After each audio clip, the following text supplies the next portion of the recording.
Good afternoon. So today what we're going to be looking at is the interview stage of the employability points scheme. So this is the next step on that journey. We've already looked at the applications. Today we're going to be looking at the interviews. We're going to be looking more at this is going to be aimed at somebody who is newer to interviews. So if you've been doing interviews for years, you're probably going to have a lot of information, a lot of knowledge about how to go through interviews already. So if you are new to this, this is probably where it's going to be helping you a bit more. But there might be some information in here which you haven't heard before, especially with the first couple of slides here today. So without further ado, let's have a look.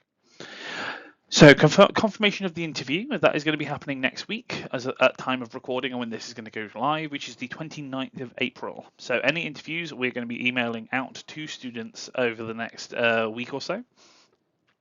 As soon as you have that email, please can you email us and confirm that you want the interview and that the time slot works for you.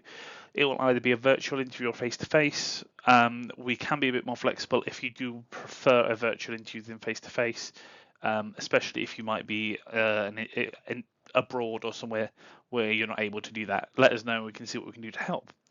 All of the face-to-face interviews will be taking place in the Careers and Employability building, which is going to be next to the Keens. So as you can see here on the lovely little map, we have, this is the University Road where the bus is. The bus stop is around here, so where my face is. If you go up towards campus and turn left as if you're going to Keens and then turn left again, you'll be at us pretty much. So if you come in there, that is where you'll be coming to and where you'll be having your interviews, one of the rooms in here. Okay, so we're going to have a look at before the interview. So one of the key things you can do is you can take notes into the interview with you and you can refer back to them when you have been asked a question. One of the things I would recommend is identifying any key points within the role as well. So have a look through the description which we've provided already. Have a look at that and see what stands out to you. I would recommend something you can do is you can print off that job description, even though it is quite brief. You can have a look, see what is important, you think is important, and you can mention that if there's been a question about, do you know what the role entails?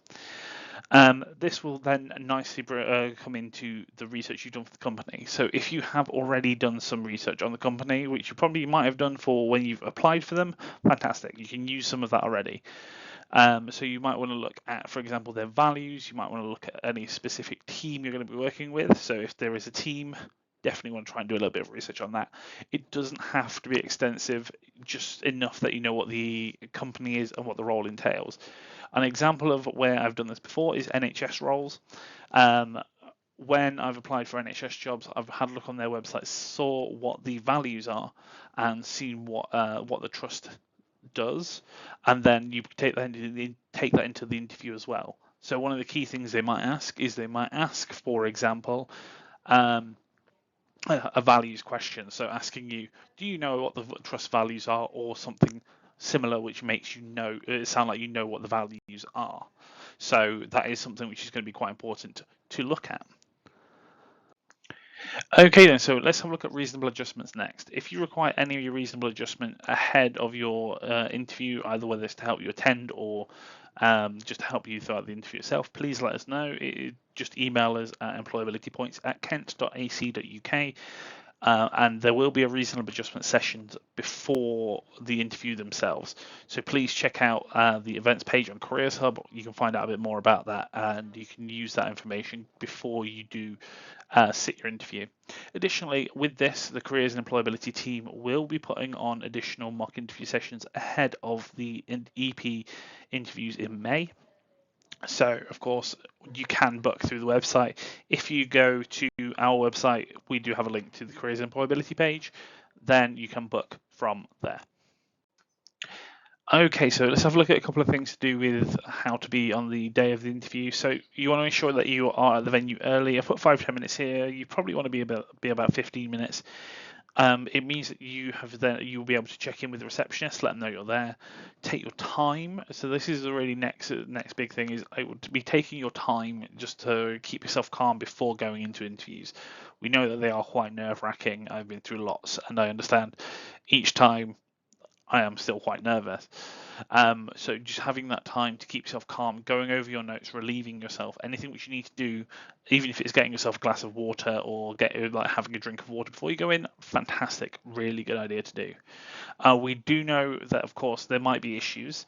If there are, please let us know as soon as possible, and we will work with you to make you and the employer to make sure that the interview goes as smoothly as possible. So we're not going to go, oh, you've had this happen. No, we can't. You can't do the interview anymore. We will work with you, and we will work with the employer to try and help that.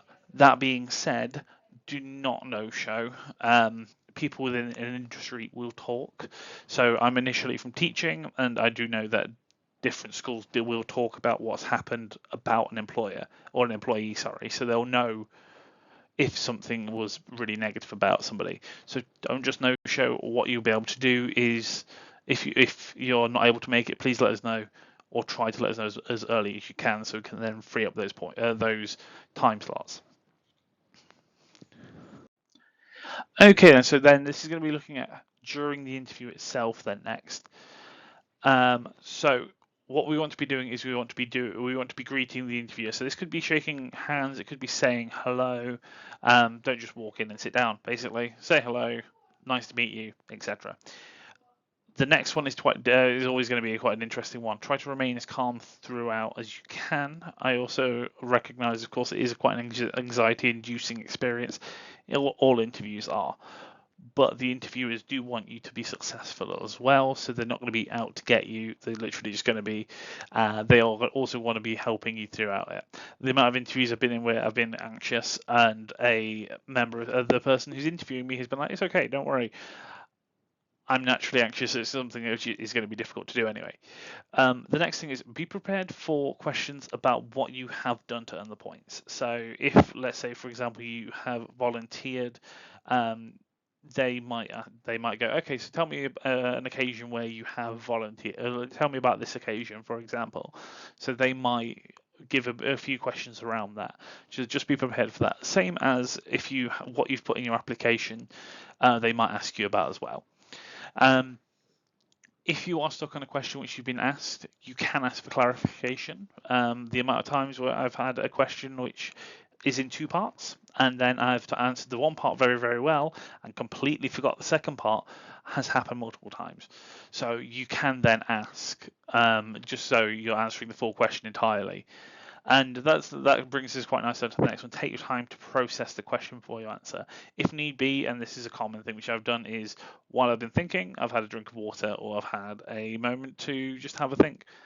So you don't always have to do it on the spot. You can take a second or two just to go through and think about what you have done, which might meet that question.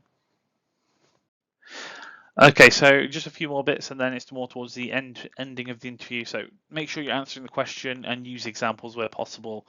So try not to go off on tangents, basically. So it's essentially the next point as well. So when you're answering a question, try and stick to the question. I know how easy it can be to go off topic and go off on a tangent. I've answered a question before, which I've started talking about one thing and it's morphed into another by accident. If need be, you can ask to be reminded of the question. Once again, I've done that before.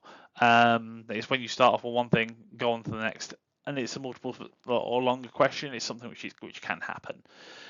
So just ask to be reminded, and you'll be fine. Interviewers will also likely be taking notes throughout. This is just standard practice. I know my own memory is quite bad at the best of times, but if I am in an interview where I'm trying to remember everything that somebody has said in front of me, I would also then be doing the exact same thing as them. So that would be the best things or best piece of advice I'd have for when you are during the interview itself. Now, towards the end of the interview, you will be given time to ask any questions you have. Trying to keep these relevant, so it could be start dates, anything which you do need to know. So start dates, is it full time? Is it hybrid? Can I work from home? That kind of thing. And there's a really good couple of questions you could ask. So it may be worth asking if you could clarify anything which you have said. So was there anything I said you would like more clarification on? Really good example of that. Was there anything I said that you would like more details on, or were there any answers I gave you that you still have any questions about? So it reflects and it shows that you've thought about, even if you might have gone off on a bit of a tangent, it gives them the option to then sort of ask about it again.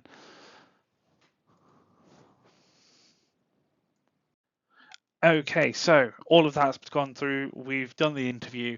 We're going to looking at the success now. So we'll be in touch at the end of May regarding whether you've been successful via email. If you weren't successful, one of the things that we would definitely recommend is reflect on how it went. What did you think went well, and what do you think could have been done differently? These two are always really big questions. What we can ask for, especially when it comes to the from the employer's point of view, you can ask for interview feedback, but it does depend on the employer as well. So sometimes they will, sometimes they won't give feedback, but it's always worth asking for it, and we will do our best to sort of give you feedback as soon as we can.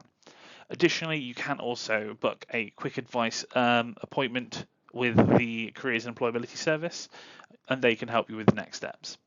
All right then. So, if you do have any questions, please feel free to message us. We have, of course, our Instagram, we've got Facebook, we have our Twitter, all on here. So, if you would like to get in touch, please do. And then hopefully, we'll be seeing you in the near future. Thank you.